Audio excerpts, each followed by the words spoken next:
ஒரு பெண்ணாக இருந்தாலும் மிகவும் துணிச்சல் மிக்கவர். அதை யாராலும் மறக்க முடியாது. அதுவும் குறிப்பாக அரசியலிலே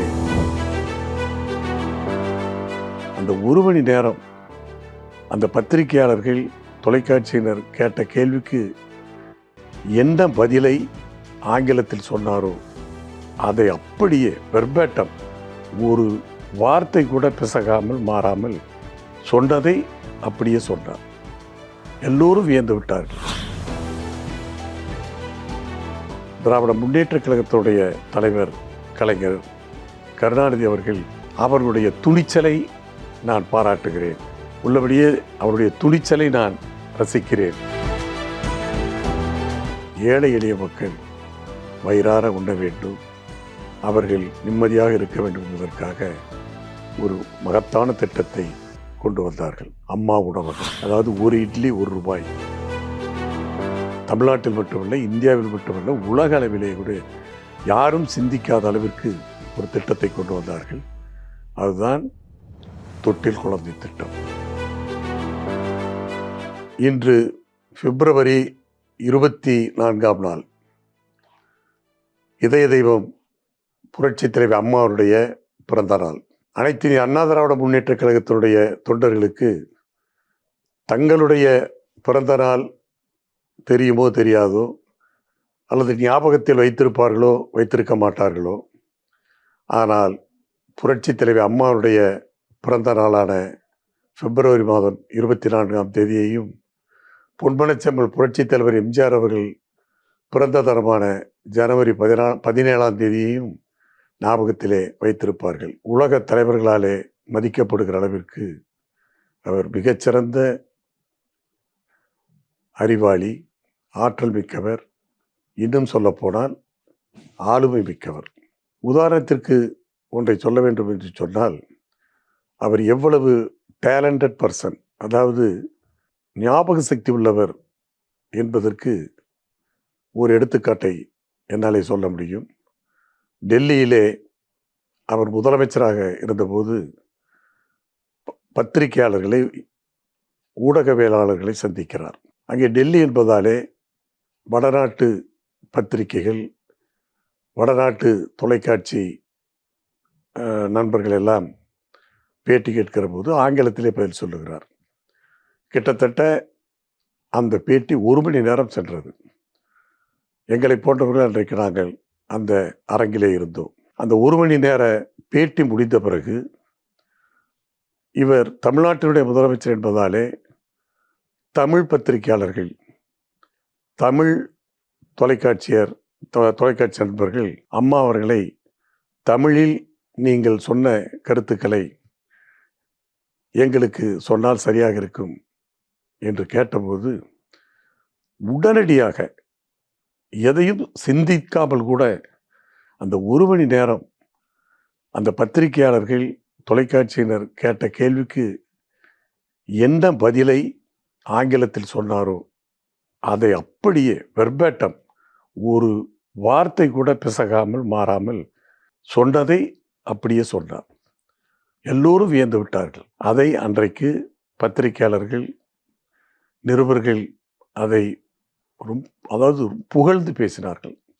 அப்படிப்பட்ட ஒரு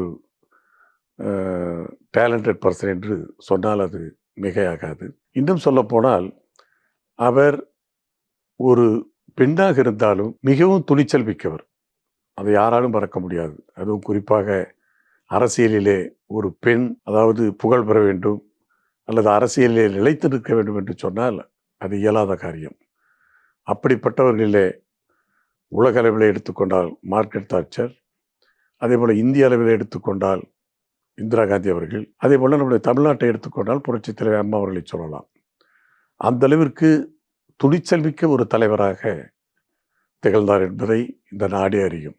அதை கூட திராவிட முன்னேற்ற கழகத்துடைய தலைவர் கலைஞர் கருணாநிதி அவர்கள் ஒரு பத்திரிகையாளருடைய பேட்டிக்கு பதில் சொல்லுகிற போது அந்த பத்திரிகையாளர் அவரை கேட்கிறார், நீங்கள் புரட்சி தலைவி அம்மா அவர்களிடம் அவர் எப்படிப்பட்டவர், பார்க்கிற போது எது உங்களுக்கு ஞாபகத்திற்கு வருகிறது என்று கேட்கிற போது உடனே சொன்னார், அது அரசியலிலே அவர்களும் நானும் வேறுபட்டிருந்தாலும் அவர்களுடைய துணிச்சலை நான் பாராட்டுகிறேன். உள்ளபடியே அவருடைய துணிச்சலை நான் ரசிக்கிறேன் என்று பெருமையாக சொன்னார். அப்படி இத்தனை புகழுக்கும் சொந்தக்காரர் என்று சொன்னால் அது மிகையாகாது. அதேபோல நம்முடைய தமிழ்நாட்டினுடைய முதலமைச்சராக அவர் இருந்தபோது அவர் செய்த சாதனைகள் கொஞ்ச நஞ்சமல்ல. ஒரு சிலவற்றை நான் உதாரணமாக சொல்ல வேண்டும் என்று சொன்னால், இடஒதுக்கீடு, சமூக நீதி. இன்றைக்கு எத்தனையோ அரசியல் தலைவர்கள் பேசுகிறார்கள் சமூக நீதி பற்றி, இடஒதுக்கீட்டை பற்றி பேசுகிறார்கள். ஆனால் அந்த இடஒதுக்கீட்டை, சமநீதியை, சட்டம், அதாவது சட்ட பாதுகாப்பு கொடுக்கிற ஒரு நிலைமையை ஏற்படுத்தியவர் யார் என்று சொன்னால் புரட்சித் தலைவர் அம்மா அவர்கள்தான். அரசமைப்பு சட்டத்திலே சொல்லப்பட்டிருப்பதே இடஒதுக்கீடு என்பது 50% மிகக்கூடாது, 50% மிஞ்சக்கூடாது. எனவே யாருக்கு, எந்த துறையினருக்கு, எந்த பிரிவினருக்கு இடஒதுக்கீடு செய்தாலும் 50% தான் இடஒதுக்கீடு இருக்க வேண்டும் என்பது அரசமைப்பு சட்டத்திலே சொல்லப்பட்டிருக்கிற சட்டம். ஆனால் புரட்சித் தலைவர் அம்மா அவர்கள் அந்த 50% இடஒதுக்கீட்டை 69 விழுக்காடு, 69% இடஒதுக்கீட்டை கொண்டு வந்து மத்திய அரசாங்கத்தை அணுகி அந்த அரசமைப்பு சட்டத்தில் ஒரு ஷெட்யூல், அந்த ஒரு ஷெட்யூலில் சேர்த்து சட்ட பாதுகாப்பை கொடுத்தவர். இன்றைக்கும் அது ஏழை எளிய மாணவர்கள், பிற்படுத்தப்பட்ட, மிகவும் பிற்படுத்தப்பட்ட, தாழ்த்தப்பட்ட பட்டியலின மக்களை எல்லாம் இன்றைக்கு பாதுகாக்கிற ஒரு நிலைமையை அவர் உருவாக்கினார் என்று சொன்னால் உள்ளபடியே அது யாராலும் செய்ய முடியாத சாதனை. ஏழை எளிய மக்கள் வயிறார உண்ண வேண்டும், அவர்கள் நிம்மதியாக இருக்க வேண்டும் என்பதற்காக ஒரு மகத்தான திட்டத்தை கொண்டு வந்தார்கள். அந்த திட்டம்தான் அம்மா உணவகம். அதாவது ஒரு இட்லி 1 ரூபாய், ஒரு பொங்கல் 3 ரூபாய், அதே போல ஒரு சப்பாத்தி 1 ரூபாய் என்கிற அளவிலே மிக குறைந்த விலையிலே அந்த உணவை ஏழைகளுக்கு வழங்குகிற அந்த ஒரு தர்ம காரியத்தை ஆட்சியிலே இருக்கிற போது அவர் நிகழ்த்தி காட்டினார். புரட்சித் தலைவி அம்மா அவர்களை நான் முதலில் சந்தித்தது அவர் கொள்கை பரப்பு செயலாளராக புரட்சித் தலைவர் எம்ஜிஆர் அவர்களாலே நியமிக்கப்பட்ட போது அவரை, நான் அப்பொழுது சட்டமன்ற உறுப்பினராக இருந்த நிலையிலே, அவருடைய பொதுக்கூட்டத்திற்கு தேதி கேட்பதற்காக நான் சென்றேன். அதுதான் நான் முதல் சந்தித்த சந்திப்பு. சட்டமன்ற உறுப்பினராக இருந்தேன். தொகுதி எது என்று கேட்டார். சேலம் மாவட்டம் தாரமங்கலம் தொகுதி என்று கேட்டேன். தாரமங்கலத்திலே பிரபல்யமான ஒரு கோயில் இருக்கிறதே என்று சொன்னார். ஆமாம், கைலாசநாதர் கோயில் இருக்கிறது. சிற்ப வேலைப்பாடுகளுக்கு மிகச்சிறந்த ஒரு கோவில், பழங்கால கோயில் என்று சொன்னேன். என்று பேசிவிட்டு உடனடியாக சொன்னார், நிச்சயமாக நான் பொதுக்கூட்டத்திலே கலந்து கொள்ள என்று சொல்லி வந்து அந்த கூட்டத்தை மிகச்சிறப்பாக அங்கே அந்த கூட்டத்திலே பேசி என்னுடைய விருப்பத்தை நிறைவேற்றினார். அதாவது அவரை பற்றி குறிப்பிட்டு சொல்ல வேண்டும் என்று சொன்னால், சமுதாய அக்கறை உள்ளவர் என்பதற்கு அவர் எடுத்த நடவடிக்கை ஒரு உதாரணமாக சொல்லலாம்.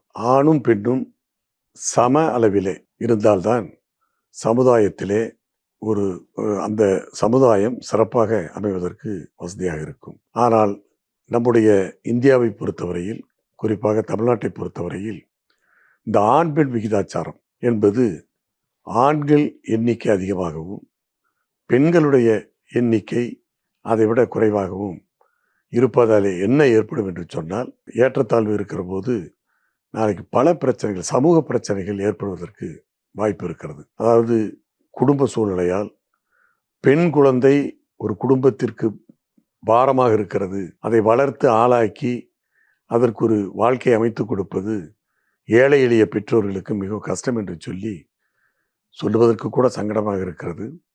கிராமத்திலே என்ன செய்வார் என்று சொன்னால், ஆண் குழந்தை பிறந்தால் அதை சீராட்டி பாராட்டி வளர்ப்பார்கள். பெண் குழந்தை என்று சொன்னால் அது நமக்கு பாரம், நம்முடைய குடும்பத்திற்கு பாரம் என்று சொல்லி அதை குழந்தை பருவத்திலேயே பிறந்தவுடன் கொன்று விடுகிற ஒரு அவல நிலைமை இருந்து வந்தது. அதனால்தான் பெண் குழந்தைகள் பிறந்தவுடன் கொல்லப்படுவதால் ஆண் குழந்தைகளுடைய எண்ணிக்கை அதிகமாகவும் பெண் குழந்தைகளுடைய எண்ணிக்கை குறைவாகவும் இருந்ததாலே நாளைக்கு திருமண பந்தம் அல்லது சமூகத்திலே சம நிலையிலே இருக்க வேண்டிய அந்த ஆண் பெண் விகிதாச்சாரம் குறைகிற போது சமுதாயத்திலே ஒரு சீரழிவு ஏற்படும் என்ற காரணத்தை எண்ணி பார்த்த காரணத்தினாலே தமிழ்நாட்டில் மட்டுமல்ல, இந்தியாவில் மட்டுமல்ல, உலக அளவிலே கூட யாரும் சிந்திக்காத அளவிற்கு ஒரு திட்டத்தை கொண்டு வந்தார்கள். அதுதான் தொட்டில் குழந்தை திட்டம். உங்களுக்கு பெண் குழந்தை பிறந்து உங்களுக்கு அவர்களை அந்த பெண் குழந்தையை வளர்த்துவதற்கு உங்களுக்கு விருப்பமில்லை என்று சொன்னால் அரசாங்கத்திடம் கொண்டு வந்து சேர்த்து விடுங்கள். நாங்கள் அந்த குழந்தையை வளர்த்து ஆளாக்கி படிக்க வைத்து திருமணம் செய்து அவர்களுக்கு வாழ்க்கையை உருவாக்கி கொடுக்கிற வகையில் நாங்கள் அந்த குழந்தையை பராமரிக்கிறோம் என்று சொல்லிதான் தொட்டில் குழந்தை திட்டத்தை அவர்கள் கொண்டு வந்தார்கள்.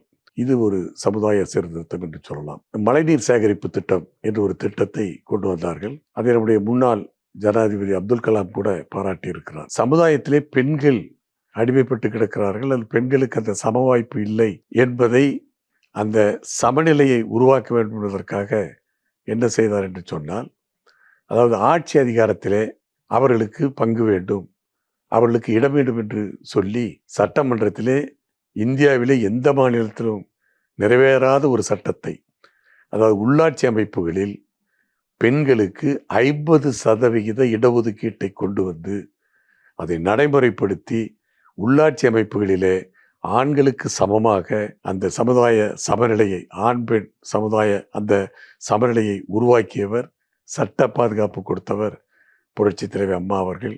என்னுடைய அரசியல் வாழ்விலே நான் இந்த நாட்டுக்கே என்னை அடையாளப்படுத்துகிற வகையிலே எனக்கு பல வாய்ப்புகளை புரட்சி தலைவி அம்மா அவர்கள் தந்தார்கள். அதை நான் மறக்க முடியாது, மறக்கவும் கூடாது. புரட்சி தலைவி அம்மா அவர்கள் அதேபோல் 3 முறை என்னை சட்டமன்ற உறுப்பினராக ஆக்கினார். ஒரு முறை நாடாளுமன்ற உறுப்பினராக ஆக்கினார். சட்டமன்ற உறுப்பினரானாலும் என்னை வெறும் சட்டமன்ற உறுப்பினராக மட்டும் வைத்திருக்கவில்லை. எனக்கு அமைச்சர் பதவி கொடுத்து அழகு பார்த்தார். அதுவும் சாதாரண பொறுப்பல்ல. ஒரே நேரத்தில் இன்றைக்கு ஆட்சியிலே இருக்கிற அமைச்சர்கள் 6 அமைச்சர்கள் பார்க்கிற அந்த துறையை நான் ஒரே அமைச்சராக இருந்து கவனிக்கிற அளவிற்கு அந்த நிர்வாகத்தை நல்ல முறையிலே புரட்சித் தலைவர் அம்மா அவர்களே என்னை பாராட்டுகிற அளவிற்கு அந்த துறையை நான் கண்காணித்தேன், அந்த துறையை நடத்தினேன் என்கிற அந்த பெருமையை எனக்கு அவர் ஏற்படுத்தி கொடுத்தார். என்னை இன்றைக்கு நம்முடைய தமிழ்நாடு மட்டுமல்ல, இந்திய அளவிலேயே என்னை அடையாளம் கொண்டுகிற அளவிற்கு என்னுடைய வாழ்க்கையிலே, பொது வாழ்க்கையிலே எனக்கு ஒரு வாய்ப்பை கொடுத்து என்னை இன்றைக்கு எனக்கு அந்த ஒரு அங்கீகாரத்தை கொடுத்தவர் என்னுடைய புரட்சி தலைவி அம்மா அவர்கள் என்று சொன்னால் அது ஆகாது. எனவே அந்த நன்றியுணர்வோடு அவருடைய பிறந்த நாளாம் இந்த நன்னாளிலே அவரை நான் நினைவு கூறுகிறேன். நன்றி, வணக்கம். Subscribe to One India and never miss an update.